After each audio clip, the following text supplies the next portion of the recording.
Self-care is not self-indulgence. You're allowed. Yes. So, definitely start with you. You had said earlier today, you got to put your oxygen mask on. We tell women that all the time. Put on your oxygen mask. You can't help anybody unless you're breathing.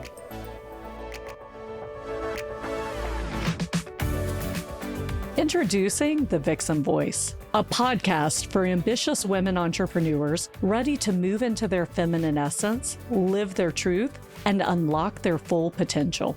I'm your host, April Roberts, and each week I'll be interviewing inspiring women who decided to take a leap of faith to pursue their dream. Women who believe that they were born for something bigger.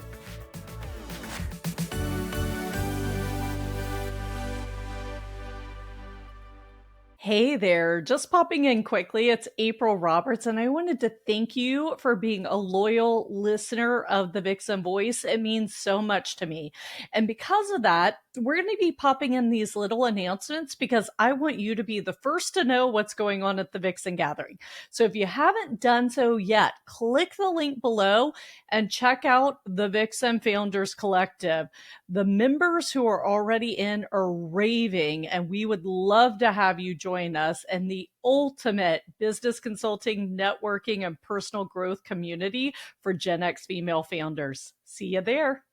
Hi, and welcome back to another episode of the Vixen Voice.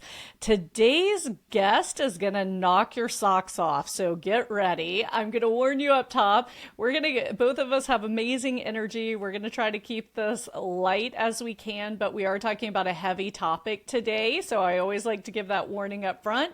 And even if you think it doesn't apply to you when we get into the topic, I'd love to encourage you to stick here because it's surprising where things come up. Like, we are talking about abuse and oppression today, but we're leading into how it can open you up to joy again by healing, dreaming, and growth. And all of us want that, and all of us have trauma in some form in our life. So again, hang in there, and if this is going to be a heavy topic for you, I'm just giving you a warning in advance. Definitely listen, but maybe listen when you are in a space that you can love yourself and give yourself grace. So today, my guest is Tabitha Westbrook. Tabitha, welcome. She is coming to us from the great state of Texas and the Dallas area. And she is the founder and CEO of The Journey in the Process. I absolutely love this name. You'll never guess, but it's a counseling clinic with offices in Texas and North Carolina. And Tabitha and her team specialize in complex trauma with a focus on domestic abuse and coercive control. If you're wondering what the heck is coercive control, hang in there. We're going to get there, all right? She's also a nationally known speaker and an educator on abuse.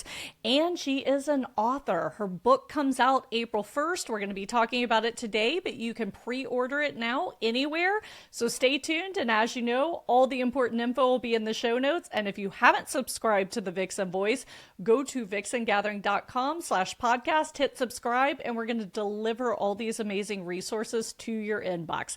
So I can't wait to dive in. Tabitha and I have so much ground to cover. So Tabitha, I'm going to start by just welcoming you to the Vixen Voice. Thank you so much. I'm really excited to be here. I'm going to share, we'll probably trigger people during this conversation. And I like to say, sometimes it's good for people to be triggered. So again, be in a safe place if this topic is near and dear to your heart. But, I'm happy we're having this conversation today. I was married to a cocaine addict. And even though he, doesn't mean to be abusive, and from the outside, everyone thought that he absolutely adored me and was the greatest husband ever. The emotional abuse that comes from their up and down spikes. And I know that I left my marriage completely destroyed physically, mentally, and spiritually at age 31 and had to rebuild myself, which is why I do a lot of what I do with the Vixen Voice and the Vixen Gathering. So I know you've seen much more extreme cases from that, but I just want to share, if you're going through it and you feel damaged from a relationship, don't minimize it because you think the person next door has it worse, right? Let's just pay attention and honor what we feel. So Tabitha, hopefully I don't get emotional during this call today, but if I do, I do. So let's start with you. What I'd love to hear is, and I ask all new guests, What is a pivotal moment that's made you like this amazing, like you are a rock of a woman, obviously, like helping so many people. And I can't wait to dig into what you do. But what's something that happened in your life that led you to this place or created this amazing woman I'm talking to today? Yeah, absolutely. I want to start with the trigger warning piece first of this. So, one of the things that I tell folks, particularly when I train, is you are the only you that you have. And so you want to take care of you. You are worth it. And if any part of what we talk about resonates with your story, you want to just be mindful of that and don't be ashamed. Emotions are a beautiful thing. I always say that tears are liquid prayers.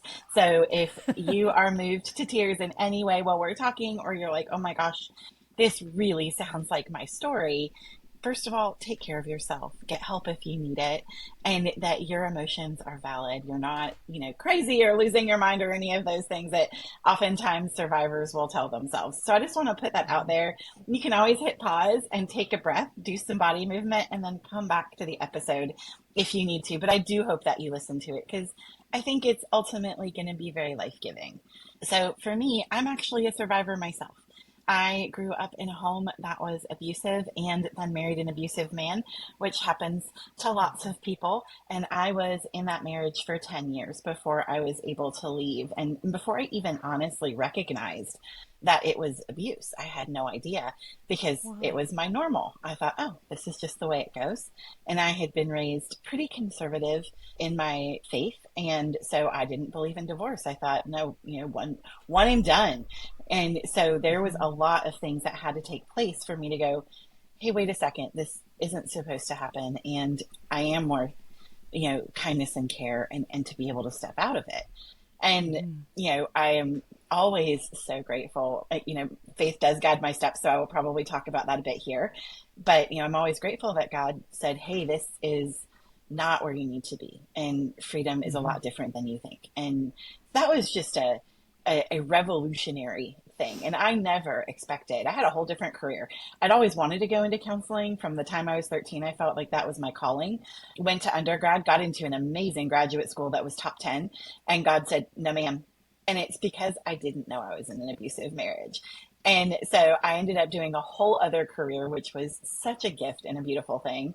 I learned executive management and all kinds of things that were really helpful. My job was in clinical research, telling people everything they ever did wrong in quality assurance. So people pleasing was quite literally taken out of my body and vocabulary and mind, which was really helpful.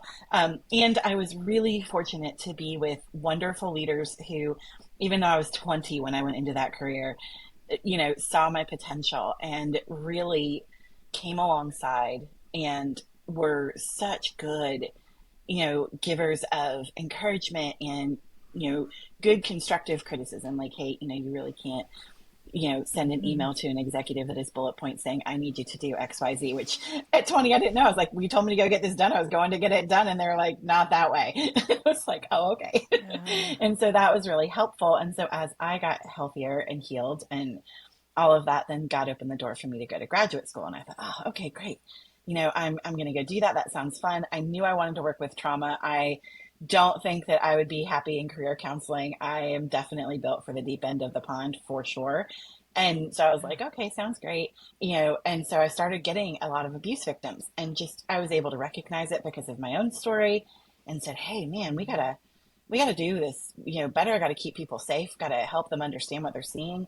And thankfully tripped and fell in with a group of folks that also are dedicated to this work. I ended up partnering with a ministry. I went to this, my Bible study leader was like, hey, you want to hand out snacks? I was like, that sounds fun. And so I didn't even know where we were going. Well, it was a domestic abuse conference Oh, and it happened to wow. be run by Call to Peace Ministries, which is how I got acquainted with them. And I was like, so we're going to be friends. And we have been friends ever since. And they're my company's primary ministry partner. And we are helping folks not only leave abusive situations and deal with them, but also helping churches handle it properly and, invite abusive individuals to something different as well. Because I think it's very unloving not to tell somebody, hey, what you're doing is wicked and you should stop. So, I've also led better intervention groups as part of that, been a co facilitator of those, and have worked with men who are destructive. And so, my heart really is to see this be more understood so that people can see it, because I believe once you see, you can't unsee. And then that makes it really hard to perpetrate, right? When people are like, wait a second, that's not okay, and for resources to be out there for folks who are struggling with this, because oftentimes women think, this is my fault, this I caused all this, I wasn't fill in the blank enough, whatever it is. And so they end up coming to me, and the first thing they say is, I need to be a better wife. And I'm like, I have questions, like maybe that's true, but maybe it isn't, maybe there's something else. And so as we dive in and I hear the story, I'm like, oh goodness, yeah, being a better wife isn't quite the right answer here. Let's talk about a few other things, and walking into what it looks like to be healthy and whole. Yeah, wow. So much to unpack there. A couple of things that stood out to me is when you said, you got married and you thought it was one and done marriage. So, one of the greatest things I had to heal from after finally leaving my husband is this thought that I failed at my marriage, which is the most important choice I'm going to make in my life. So, I can't fail at anything else, which led to like, overworking, over serving my clients. Mm-hmm. Like, I mean, I'm an A type personality already. So I took that to an unhealthy extreme because I was like, I'm not going to fail again. I failed at the most important thing, not to mention, Mm-hmm. I've never been married again, etc. There's plenty of other things to unpack. But I mean, I actually thought that was a positive thing. Like, oh, wow, this is driving me. And then later, when I got really deep into like spiritual healing through God, I understood that it wasn't as positive as I thought. And another thing I heard you talk about was working with churches. I had a guest who lived with a narcissist for 34 years, has written a book, etc. And her church actually shamed her for leaving Mm-hmm. him and divorcing and ostracized her. And the church was like her safe haven prior to that. So I love that work you're doing because, again, we have to have a safe place for women to go. Absolutely. And realistically, church should be the safest place, right? Like if we know the Yes. heart of God, then abuse and oppression are not it. And so, Yes. the church should absolutely be the safest place. And I think that for some people it is wickedness. There are churches that are wicked, and I hate to say that, but it is true. Yes. But for some, I it's just agree. ignorance. They just don't know. And they don't know because in seminary they're not being told. They're not being educated that, hey, this is like a real thing. 1 in 3 relationships, 1 in 3 in the church, outside the Wow. church, doesn't matter, are going to experience some level of domestic violence, interpersonal violence, domestic abuse, something. And that is like, if you just stand, any pastor, or, leadership person that's listening, stand on the stage and count off by threes, and then have your mini heart attack, take a deep breath and start praying, and then get educated, because it is in your church. It doesn't matter how big or small it is, it's there, Yeah. and it needs to be discussed, it needs to be addressed. And so, Yeah. for the pastors who are like, how do I love my people well, like, this is it, this is one of the ways, and you don't have to be perfect. And one of the things that we often tell folks is, you can know community partners, right? Know what you're really good at and know what other people are really good at, and then, you Mm-hmm. know, partner with them, be friends. It'll be okay. And so that is a way that, we can really work on addressing this stuff.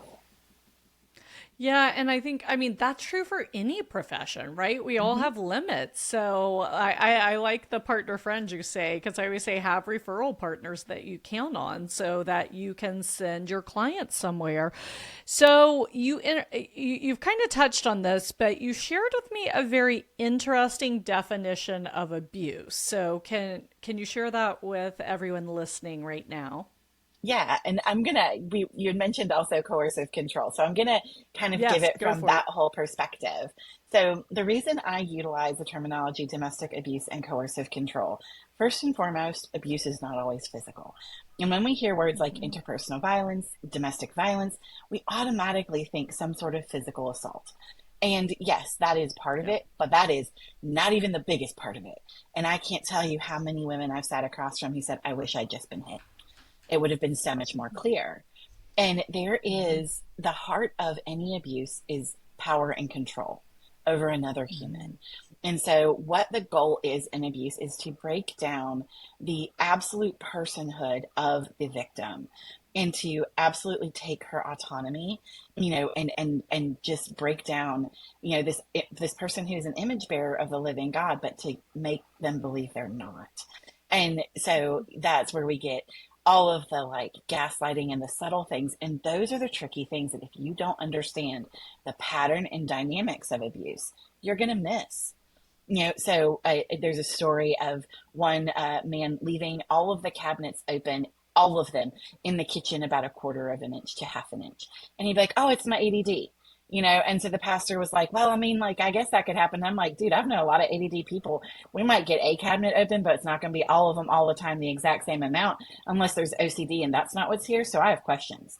But it was to absolutely terrorize the spouse, right? So, well, it's no big deal that I left my socks on the floor, in front of the hamper, literally in front of the hamper. Now, look, we're all gonna miss sometimes, right? So we can all do one or two of these things at times and be like, oh my goodness. But when we have a pattern of you do not matter and I own you and I have the final say, then Mm-hmm. man, we might have a problem there, and you need to answer more questions. When it's like, well, I've heard stories of, I don't have any access to the finances and he was mad at me. And so he didn't give me money for groceries. And then he wanted to sleep. So he made the kids and I go out on our balcony for 3 hours in the freezing cold. Well, he took a nap so it'd be Wow. quiet. And those are the things that, like, well, he wanted to take a nap. Well, were the kids being loud? And some pastor somewhere, or some, uninformed therapist goes, well, I Mm-hmm. mean, like, I could see that. And it's like, brother, it was 30. These children are little. He didn't let them have coats. Like, ask more questions. What were you hoping to Yeah. accomplish? And so those are things that, some of them in and of themselves might seem like no big deal. Oh, well, we didn't have the money for groceries. Meanwhile, they went and bought like a brand new side by side, and are out mudding and whatnot, while the family starves. Or I've had clients that have things like celiacs, or gluten allergies. And when the spouse would get mad, would come home with things that contained gluten and say either starve Wow. or suffer. And so those are things that, they're not illegal per se, but they are immoral.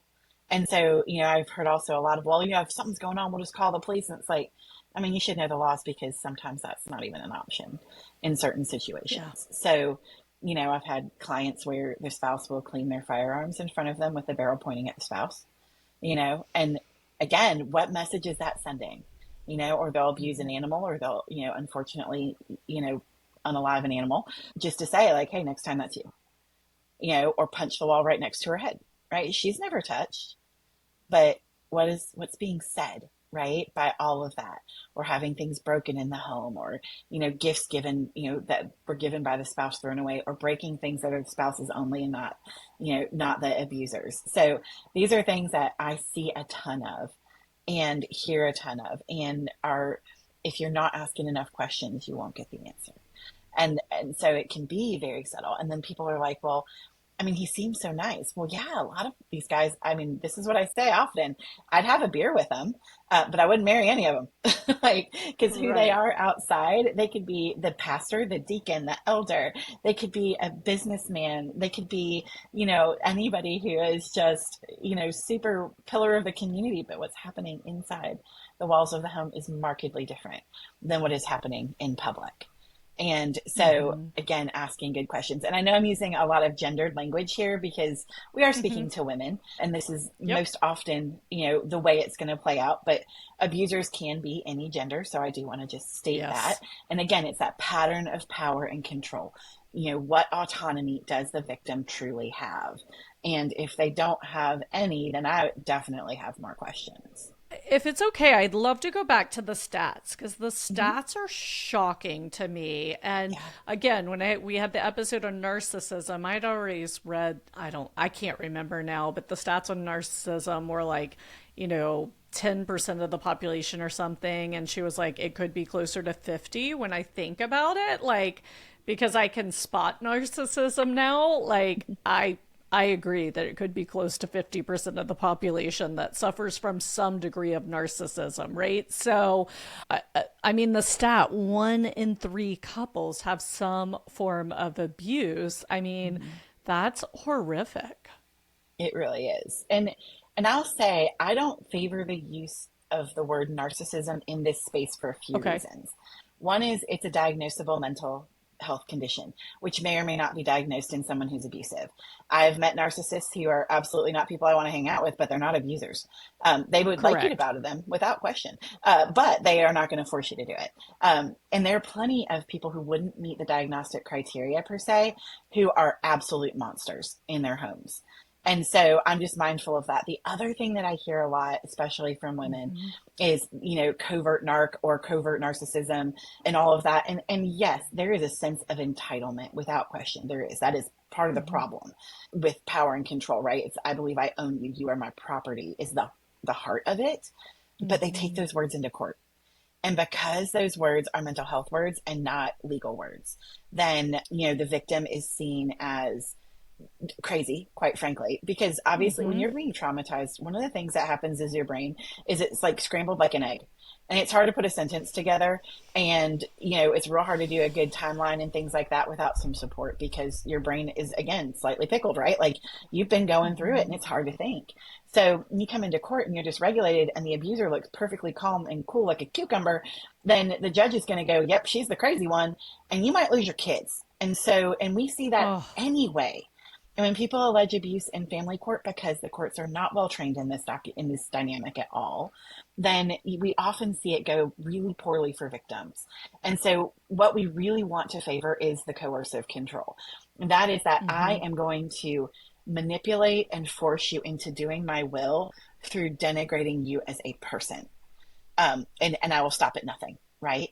And so when we look at that, and then we look at the legal space of it, which there are a number of states, so I think I want to say there's like around 10 that have coercive control language in their laws, then you have something to stand on. And so I know that narcissistic abuse is a really popular term right now, but when we really look at the dynamics of it, it's not the best descriptor. And it also gives folks almost like oh, well, it's mental illness. We should be nicer. And it's like, I mean, I'm not in favor of being unkind to anyone. However, I am in favor of really good Agreed. boundaries and definitely not in favor of excuse making for abusive behavior because it is a choice. There are tons of people who are traumatized in this world who don't abuse other people. It's the most amazing thing. So, Yes. I'm really careful in my languaging because I want to empower women to take control and say, I don't care what you want to put a label of it on, but you're not going to do this to me anymore because I have worth Yes. and I have value and I am a person, not your property. I love it. So, share with us, like, if a woman is finding herself in a situation like this, what are the best steps for her to take, or what can she do? So, one of the best things is get an advocate. Being Hmm. mindful. I've seen abusers do incredibly shady things and stalk people electronically, and it is very easy to track you on the internet. I just want to throw that out there. So maybe don't use your home computer or your phone if he has access, to all your stuff. Go somewhere not there, ask a friend, do something else. But like there are some organizations like domesticshelters.org is great to start getting information. Your local organization, if you're like, yeah, but I'm not being beaten, they understand the dynamics. You can go to them and get information as well. Okay. And ask, hey, do you have secure electronics so that I can, maybe find a therapist or find an advocate. I'm a big fan of advocacy. I'm a faith-based domestic abuse advocacy trainer, as a matter of fact, so I'm a very big fan. I'm a trained advocate as well as being a therapist with way too many letters. Will call me alphabet soup, but advocates really come alongside and help you find your voice first of all, and help you reclaim Hmm. what was stolen from you in that, and then help you create good timelines and documentation. So if you have kids and you have to go to court, then you are going to come across, ready and more calm. And they can also hear you, because when folks are confused, there's so many emotions that come out. And this might be the first time you get to express your emotions because maybe you can't do it Hmm. in the home because it isn't safe. And so all kinds of things bubble up, or just like needing help working through all the confusion and, all of the fear, especially because like I've never met somebody, and I'm not saying they don't exist in the world, but I'm telling you, I've done this a long time. I know a lot of people who have done it where the person sitting across from you isn't like, yeah, what a jerk, I want to get a divorce. They're like, can they be helped?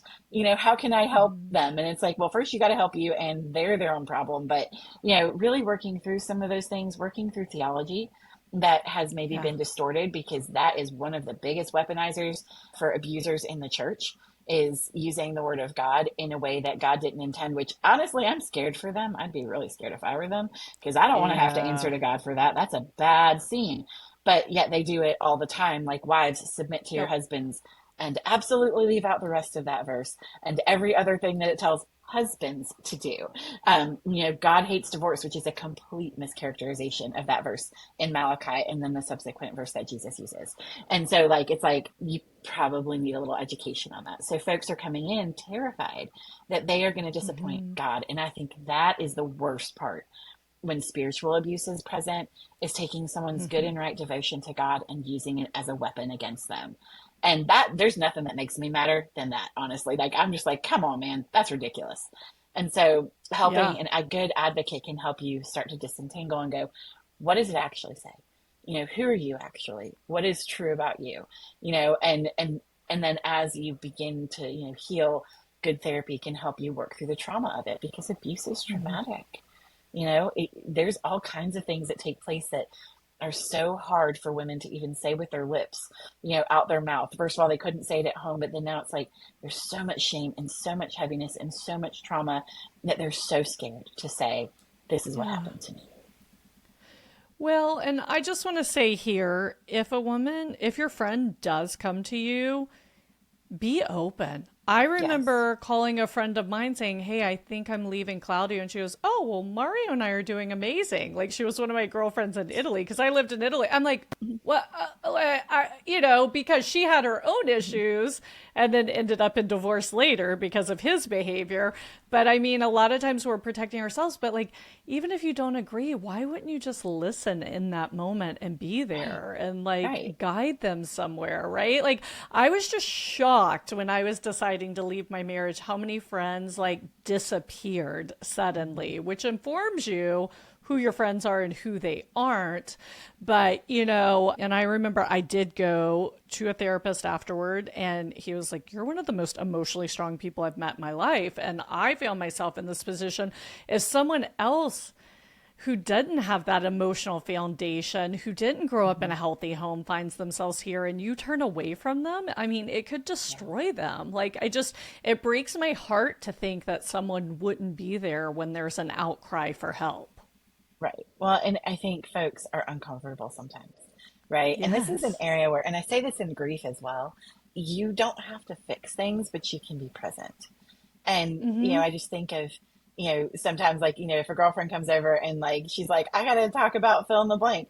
Like, she doesn't need you to, like, give her a 10-point plan unless she's asked you for it. Right. Sometimes she just needs you to hold the bag so she can verbally vomit. So, if you're not clear, go, am I a bag holder today? Or, am I a help you fixer today? Like, what do we got going on? Right. And Yeah. we don't have to make it better in the moment. I think that's the other thing. It's, we don't know how to just sit with discomfort as a society very often. And so when someone else comes to us, we're like, oh no, oh no, oh no, because it's bringing up stuff in us. And so, first of all, do Yes. your own work. Everybody needs to do a little bit of work. None of us are perfect. I'm not saying you have to go to therapy, but check in with yourself. I mean, I'm a big fan of therapy. I think everybody could benefit. But, check in with yourself. You know, be okay with sitting with someone who is struggling. That's all okay. And then if you're Yeah. like, wow, there's something going on, you know, first of all, I always start from a place of belief. It is very unusual that someone would be dishonest about it.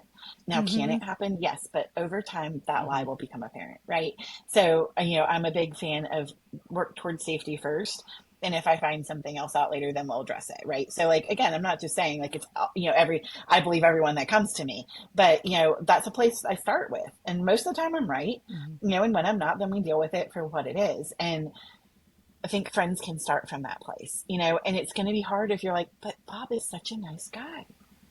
And I've Yeah. never seen Bob do fill in the blank. And it's like, well, you're also not sleeping with Bob and you don't live with Bob and Bob doesn't control your finances, so yeah. Yeah. And honestly, Bob could be the most amazing person as long as you're not married to him.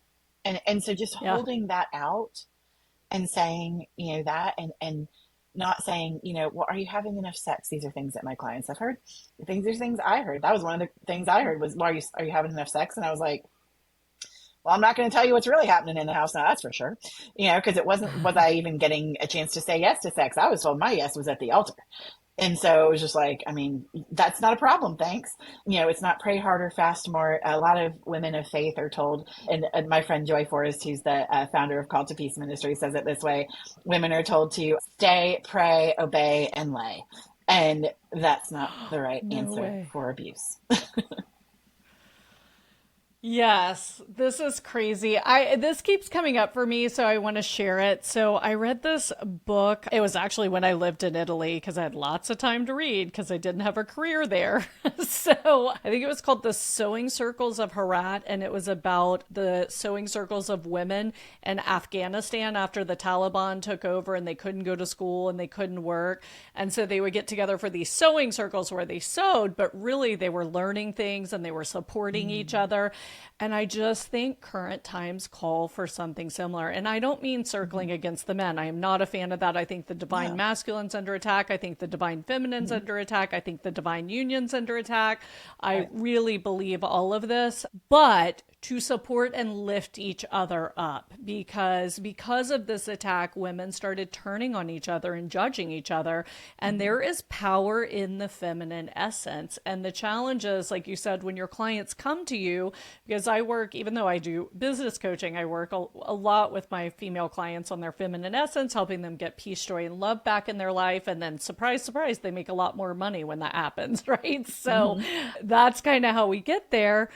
But, to think about like stepping into your power and like really supporting each other in this moment. When you said their first question is, how can I help them? That is Mm-hmm. such a response because we as women are natural nurturers, right? So we Mm-hmm. want to take care of everyone.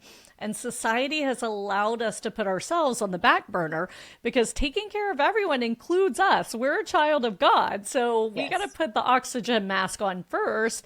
And I Yes. think this is rampant through our current Western society and especially in abusive situations. So it's so Mm-hmm. important just to understand the nature of what's going on here so you don't blame yourself. Like, I remember at some point coming to the conclusion, what I didn't share was my first boyfriend after my marriage, then when I broke up, stalked me and broke into my apartment. And he Oh did get gosh. arrested and go to jail. But I had the experience of calling the cops when I found him in Mm-hmm. my apartment when I came home from a trip. And of course, the first cops were like, oh, this is just some domestic situation and didn't take it very serious. Mm-hmm. And then the detectives that came to see me, because then I realized he stole things and slashed pictures of my ex-husband and I. Like, I found all this stuff after they left, right? The detectives that came back said, oh, okay, like this woman actually is telling us something. They took it Mm-hmm. serious and like found him. But I mean, I was in hiding for a while. So that was just kind of crazy. But I remember thinking, okay, don't let them steal my vulnerability because that's my Mm-hmm. greatest gift. But it's a crossroads where you could totally like just put up that armor and have it on forever. And I'm sure that's what you deal with a lot in the post traumatic, right? Yeah, definitely. Among And other things. yeah, and I think like, there's value in having armor for a little bit, right? Like I'm a middle path Yes, kind of you have girly. to. Yeah, and I'm a middle path kind of girl. Like I am like, let's walk the middle path because I'm a big Yeah. fan of anger in survivors because I don't want you to be overcome with it, and I don't want you to become bitter because that's like drinking poison hoping somebody else dies. It does not work. But I Mm-hmm. do want you to be angry over mistreatment. You should be mad. That's not cool. That's not a good Yeah. thing. And so when women get mad, I'm like, yay. Like I always think of the verse, be angry and do not sin. Like, don't slash tires, but like if you're getting mad, like praise God, that's great. And Yeah. it, so, you know, being in that middle place and saying like, no, I'm not going to put up with this treatment because I Yes. am worthy. And sometimes, it takes someone else to go like, hey, do you know this isn't okay? So like if a friend does come to you and is telling you stuff and you go like, that's not cool. That's not what my relationship looks like. Mm-hmm. Then helping, safety first always. And if, even if Mm-hmm. someone, and I like to say it this way, if someone hasn't been hit, Like, that doesn't mean that they're not in danger. There are some things that tell me Mhm. lethality is much more likely. Strangulation is one of them, which, by the way, sexual choking, no, thank you. No, that is dangerous. It is never okay. And we could have a whole podcast episode on that, quite frankly. But, like, that is the number one indicator that abuse will become lethal, like the Mhm. number one. So if that is something that Mm. your partner is saying, oh, I know how to Wow. do this safely, that the data does not say that at all. And you can die. It takes up to 7 days sometimes to die from strangulation. Yeah, that's a heck of a stat. Wow. And it can cause all kinds of traumatic brain injuries and things like that that are harder to detect. So it's not good. And so if you're finding yourself in that space, you know, I would say like, oh my goodness. And the reason I'm using the term strangulation explicitly, not choking, even though it's often called sexual choking, I'll just tell you the difference. Choking is what I do on a piece of chicken when it goes down the wrong hole in my throat, right? And I'm like, Mm. ah.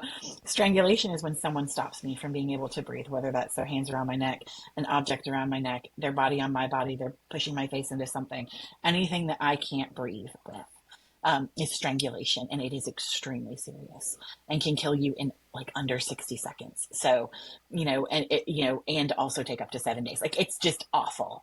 So if that's part of Mhm. your story, then that's something that you really want to be mindful of, and definitely go to like a local organization, or even reach out to Call to Peace Ministries, Mhm. and talk to somebody about what's happening for you. And always think safety first. So if you're like, telling somebody to leave is usually not the right thing, because like it's an individual decision. There's so much that goes into it. If there are kids involved, Yeah. that's a whole thing. There's a lot of financial control. So it's like, why didn't she leave? Man, there's a million reasons why somebody might not leave right away. And it's Mhm. hard, and they love the person, and they've been told they suck, and they might not have any resources and haven't worked in 25 years, and there's so much. So, just being that voice of like, let's find help. Let's start doing this. If you are somebody who's like, oh gosh, if he only knew what he was doing, he wouldn't do it. First of all, that's not a true statement. He probably knows what he's doing. And I know that's a heavy statement, but it's a true fact. And I've worked with a lot of guys. So leaving like, the power and control wheel, or like the emotionally destructive marriage by Leslie Vernick, or, why does he do that by Lundy Bancroft, leaving those out for him to read so he's educated, will not go well for you and can put you in danger. So don't No. do it. Get connected with advocacy, get connected with a good therapist if you can, who knows and understands abuse, and, go from there and getting help, and like take a stepwise approach so you're safe. So, Tabitha, I think you touched on this, but I want to highlight it if anyone's listening, because this is the first time I'm even hearing about the notion of an advocate. So, where would someone find an advocate? Like, how do they find an advocate? Yeah, so any domestic abuse organization, domestic violence shelter should have some, hopefully, that are there. There are trained advocates out there. You can Google like, domestic violence advocate near me or whatever. And then like ministries like Call to Peace Ministries, like we have I think around 100 in this year's training class that we are training. There are sometimes church-based advocates that are very good. Again, be mindful, ask questions, all the things to make sure they know what they're doing. But there are some really well trained advocates out there that can help you out. Help Her Ministries is another one that has advocates that can help out, and that's run by Anne Marie Gadsward, who's amazing, and a friend of mine as well. So there's some really good folks out there. Sarah McDougall has advocates on her team, and they do some coaching. So there's a lot of great places that you can find advocates. But if start with your local domestic violence shelter, especially Okay. because local laws matter. In a given place, you want to Mm-hmm. understand your legal rights. And that doesn't mean that you have to divorce. I know that that's a hard thing for folks, but you need to at least know what the laws are for yourself. That's always, I say knowledge is power. Schoolhouse Rock knew what they were talking about back in the 80s. And so, just knowing things is always helpful. And then you kind of go from there and disentangle from the abuse. Okay. Yes. Let's pivot a little and talk about the other side of the bridge, right? This is definitely a journey, but let's talk about healing and what's possible. Amazing things are possible. So I think when you're in the middle of it, you're like, it is never going to get better. I'm going to be in the seventh level of Hades for the rest of forever. No, you won't. Are there going to be big grief? Yes. All trauma work is grief work. That is one of the things I say, because you are either grieving what you didn't get to become, what you lost, what you hoped you had and then lost. I mean, all these things, right? So much grief. But there is such beautiful growth, and you are able to say, this is who I am. And a lot of ladies, like when they are finally out of an abusive situation, they're like, I feel like I'm standing around naked. I feel very vulnerable, very exposed. I don't know who I am. And I'm like, this is a journey. You get to figure it out now. Like, I always think of Julia Roberts in Runaway Bride when she's like, somebody asks her, like, what kind of eggs? And she gives some lame answer. And he's like, are you sure? And she goes and tries eggs in like every format and comes to the conclusion she does not like eggs. And I'm like, do you like eggs? Go figure it out. Right. So those are all Yeah. beautiful things that folks get to then enter into and finding their voice. There is something so good about being able to say, this is something I chose, I like, I'm into, that is, a beautiful gift of like, oh my gosh, if I want to put on makeup, I can put on makeup. If I don't have to. If I want to do this or dress in this way or wear these shoes, I can do all of that. And like, those are some things for some people that were completely controlled, and Yeah. so it's just such a gift to be able to figure out who you are and then to reorient yourself to fun stuff like play, for example. Play is such a beautiful way to heal and to recover because Yeah. there's so much delight in this world. There's so many fun things. One of the ways that I started to take back my own self was hiking, and seeing these Oh, I beautiful love it. things. And like, there's nothing like standing on the top of a mountain and seeing, out into the valleys and going, whoa, that's amazing. You know, I'm a big fan of play when I'm working with clients and in our therapy spaces because it is reorienting us to that piece of our hearts and our brains. And I feel like God is a God of play, right? Like, if you think Hmm. about why did he say let the little children come? Like, because they're playful, they're open, they're having a good time, and I think I love Yeah. the way that like The Chosen depicted Jesus with the kids. Like, it's so fun. Yes. And why he's the God of laughter, right? Like he says Yes. in Proverbs, it does good like a medicine. So we want to avail ourselves of these things and find joy again in life. And that doesn't Yes. mean that we ignore pain. I am not a spiritual bypasser of pain by any means, but I also know that glimmers, which Deb Dana, who developed polyvagal theory, talks about, and glimmers are those good things in life. And there is a ton of research that gratitude is so healing, right? If I can just say, Hmm. thank you, God, for this beautiful sunrise, and even if the rest of my day is a complete crap show, like, okay, Yeah. but the sunrise was amazing. All of those Yeah. things are things that start to lift you. And then I've seen women do amazing things like start businesses and do big athletic feats and all kinds of fun stuff that they never would have had the option to do before as they heal. And it is such a joy and gift to watch. Oh, I love it. Thank you for painting that. I think it's so important. And it's interesting because I have a spiritual family and we had a session the other week. And what came down was, really like pass through earth and enjoy the beauty. And the seasons are here for a reason. So if it's winter, like cuddle up with yourself, enjoy the warm cup. Like, yesterday I'm actually doing a joy challenge in my Facebook group right now, Abundant Business Women. So if you're listening and you're not part, come join us.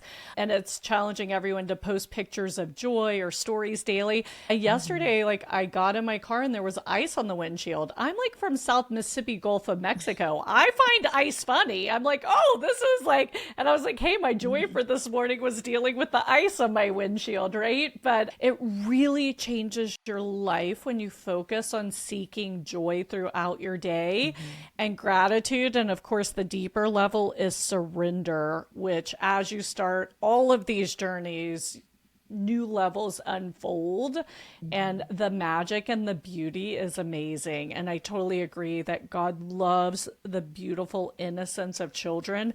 And the closer we can get to that innocence, like it's so funny. The first day when I asked for stories, when's the last time you felt pure joy? Almost every story shared was I was ice skating with my niece and nephew. I had a snowball fight with my kids. I was doing cartwheels with, it was all like childlike activities. And so I love that you bring this notion of play in because that's why I called my company the Vixen Voice. I know it's a little cheeky, even though I feel I'm doing God's work. It sounds like a funny name, but I just think we take ourselves way too seriously. Mm-hmm. And A vixen is a female fox, and if you look up the traits, they're very admirable traits for women to have, right? When they're standing in their full power. So I think this notion of play is so important, the notion of joy. And I know you really help your clients and the women you work with to dream again. And I think that's Absolutely. so incredibly important. And I think like it's in my own story of dreaming. Yeah. I had desired for the longest time to get a camper van because I am always about one step away from living in a van down by the river. I will be honest. And I was just like, ah, man, it's probably never going to happen. And I was really challenged to think bigger.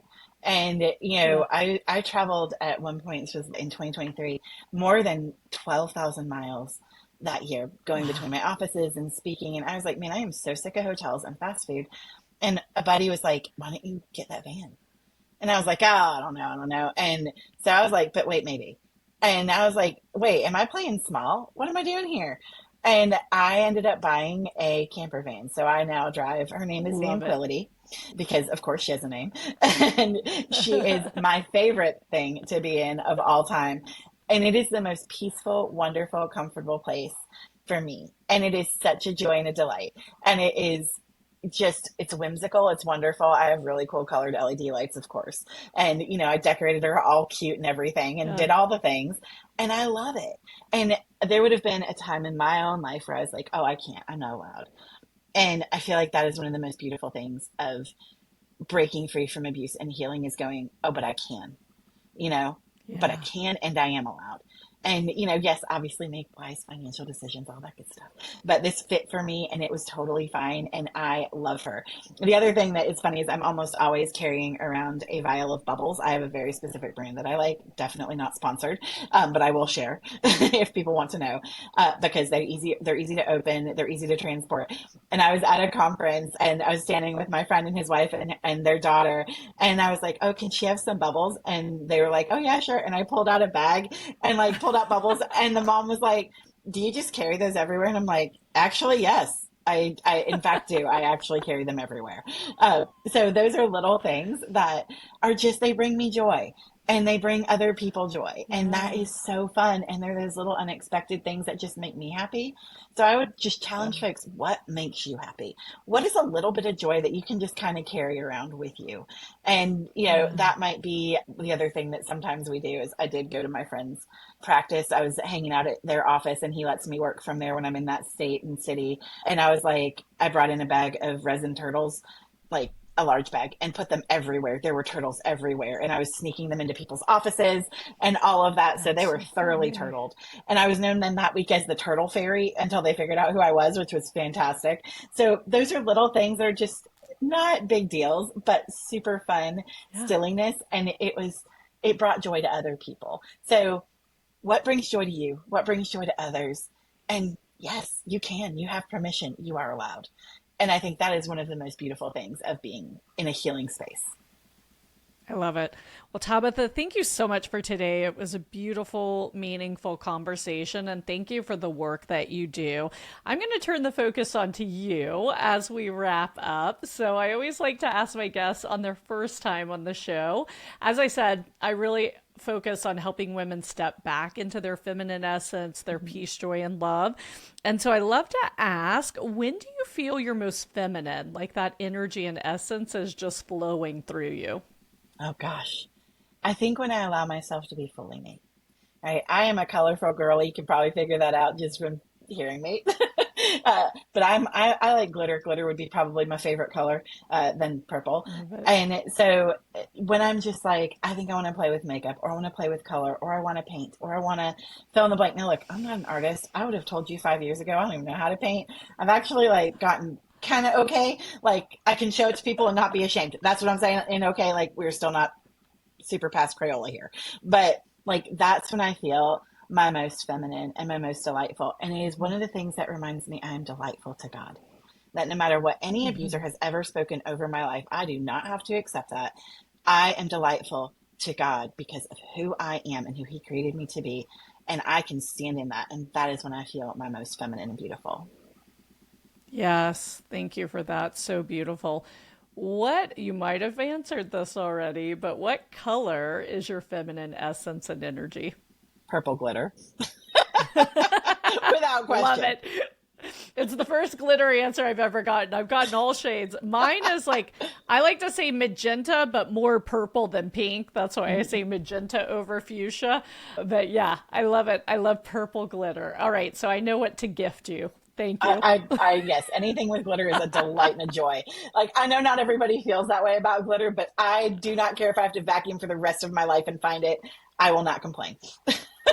Oh my gosh, it's so funny. I look back here because I just had my office painted because I'm moving, but I normally have a clock back there and it has a purple outside because my niece, when she was like 5, told my sister, we have to get in April a purple clock for Christmas. Like she was just dead set on finding me a purple clock. So I always keep it Love it. there to remind me of her because she brings me so much joy. Well, Tabitha, thank you so much. I'm going to wrap up here. Just, as the listeners know, I always end with love. My message is the world needs a lot more love. And, how can you show up in love? And based on our conversation today, I want you to think, first of all, how can you love and care for yourself during this season? And second of all, when a friend comes to you with a problem or trauma, no matter what you think, how can you receive them with love? Like, who is someone in your life that right now needs to be received with love? And in the next week, make sure that you receive them. Tabitha, I'd love to invite you. What is your final message to our listeners today? Oh gosh. Self-care is not self-indulgence. You're allowed. Yes. So, definitely start with you. You had said earlier today, you got to put your oxygen mask on. We tell women that all the time. Put on your oxygen mask. You can't help anybody unless you're breathing. Yeah. Well, and it's crazy. And I think we see women breaking today because they are the foundation of their homes, their communities, their families. And I work with business owners, so also their business. And Mm-hmm. so if you're not mending that foundation, everything's crumbling. No wonder you feel out of control. So, yes, I totally agree. Self care, take care. And I love to add self love and self forgiveness. I think if you Mm-hmm. can practice those 3 every day, that's how you become a true superwoman. And it's amazing what you give to others in return. So Absolutely. thank you so much, Tabitha. I was curious to see how our talk would go today, but it's so beautiful and you're such a beacon of light. Thank you so much for that. And everyone, I will talk to you soon. Thanks again for listening to the podcast. If you enjoyed today's episode, be sure to hit subscribe so future episodes are automatically downloaded directly to your device. And if you want access to today's show notes, including links to all the resources we mentioned, visit vixengathering.com/podcast. Thanks again for listening, and I'll catch you next week for another episode of The Vixen Voice.